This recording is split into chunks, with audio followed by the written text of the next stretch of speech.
Hello guys, ang aming baby Lala is pregnant na naman po. Ayan po yung kanyang tummy. Ang laki. Ang laki ng tiyan niya. Oh, baby.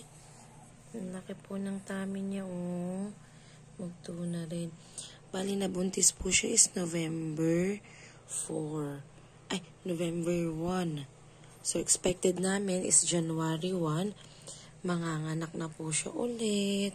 Liga dito, bebe.